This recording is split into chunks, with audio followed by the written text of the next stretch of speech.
নাহমাদুহু ওয়া নুসাল্লি আলা ৰাসূলিহিল কাৰীম আম্মা বা'দ। সম্মানিত সামিন কিৰাম, আজি আমি আলোচনা কৰিবলৈ লৈছোঁ মিছা মাছ, যাক ইংৰাজীত শ্ৰিম্প বা প্ৰাউন বুলি কোৱা হৈছে। এই মাছবিধ খোৱাৰ ক্ষেত্ৰত শৰীয়তৰ কি মতামত আছে অলপ আমি আলোচনা কৰোঁ। দেখক যে আমাৰ যিসকল উলামায়ে আহনাফ আছে, এইসকলৰ ভিতৰত বিভিন্ন মতানৈক্য আছে। এদল উলামাৰ মতে যে মিছা মাছ খোৱাটো হালাল হয়, যিহেতু ই মাছৰে এটা প্ৰকাৰ হয় আৰু পানীত যিবিলাক জানুৱাৰ থাকে বা হাইৱানাত থাকে, সেইবিলাকৰ ভিতৰত মাছ যিহেতু হালাল হয়, গতিকে মিছা মাছো তেওঁলোকৰ নজদিক হালাল হয়। কিন্তু কিছু সংখ্যক উলামাৰ মতে প্ৰথমতে এইটো প্ৰমাণ হ'ব লাগিব যে মিছা মাছটো মাছৰেই এটা জাতি হয়নে নহয়।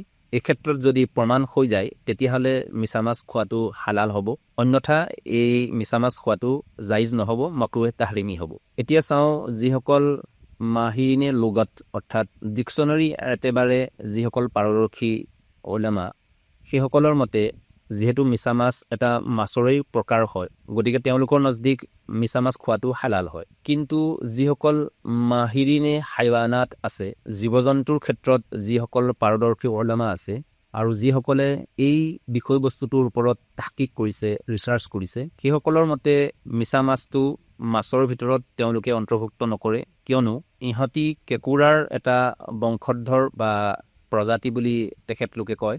আৰু তেওঁলোকৰ দলিল হ'ল এইটো যে পানীত থকা যিমানবিলাক মাছ আছে, এইবিলাকৰ প্ৰত্যেকৰ ক্ষেত্ৰত একোডালহত ৰাজহাৰ আছে আৰু মিছা মাছৰ ক্ষেত্ৰত কোনো ধৰণৰ ৰাজহাৰ দেখা নাযায়। গতিকে তেওঁলোকৰ মতে এই প্ৰজাতিৰ মাছক মাছৰ ভিতৰত অন্তৰ্ভুক্ত নকৰে। মিছা মাছৰ জাইজ আৰু নাজাইজৰ সম্পৰ্কে যিহেতু আমাৰ উলামাসকলৰ মাজত মতানৈক্য হৈ অহা দেখা যায়, সেয়েহে দাৰুল উলুম দেওবন্দৰ ফাটাৱাৰটো এই মিছা মাছ খোৱাৰ পৰা বাচি থকাটোকেই উত্তম বুলি লিখিছে।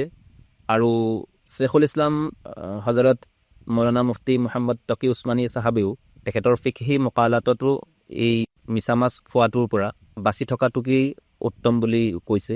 সৰ্বশেষত যিসকল জদিদ উলামা আছে, সেইসকলে যিটো ৰিচাৰ্চ কৰি পেলাই নিজৰ নিজৰ মতবিলাক লিখিছে বা কৈছে, এই ক্ষেত্ৰত আমি বুজিব পাৰিম যে বজাৰত যিহেতু বিভিন্ন প্ৰকাৰৰ মাছ সহজেই উপলব্ধ আৰু সহজতেই পোৱা যায়, গতিকে এনেকুৱা ধৰণৰ মিছা মাছ খোৱাৰ পৰা আমি নিজকে আঁতৰাই ৰাখোঁ আৰু যিবিলাক বজাৰত সহজতেই সঁচা মাছ পোৱা যায়, সেইবিলাকেই আমি খোৱাটো উত্তম আমল হয়। এই কথাখিনি আমি আলোচনাৰ মাজলৈ এইটো কাৰণে আনিছোঁ, যিহেতু আমাৰ উলামাসকলৰ মাজত এই সম্পৰ্কে যথেষ্ট মতানৈক্য পোৱা যায়। গতিকে যিবিলাক খাদ্যবস্তুত উলামাৰ মতানৈক্য আছে, সেইবিলাক বস্তুৰ পৰা আমি আঁতৰি থকাটোৱে আমাৰ কাৰণে উত্তম হয়। গতিকে আল্লাহ তবাৰক তাআলাই আপোনাক মোক সকলোকে যিখিনি কোৱা আৰু শুনা হ'ল, এইখিনিৰ ওপৰত আমল কৰা তৌফিক দান কৰক। আমিন। আসসালামু আলাইকুম ওয়া ৰাহমাতুল্লাহি ওয়া বাৰাকাতুহু।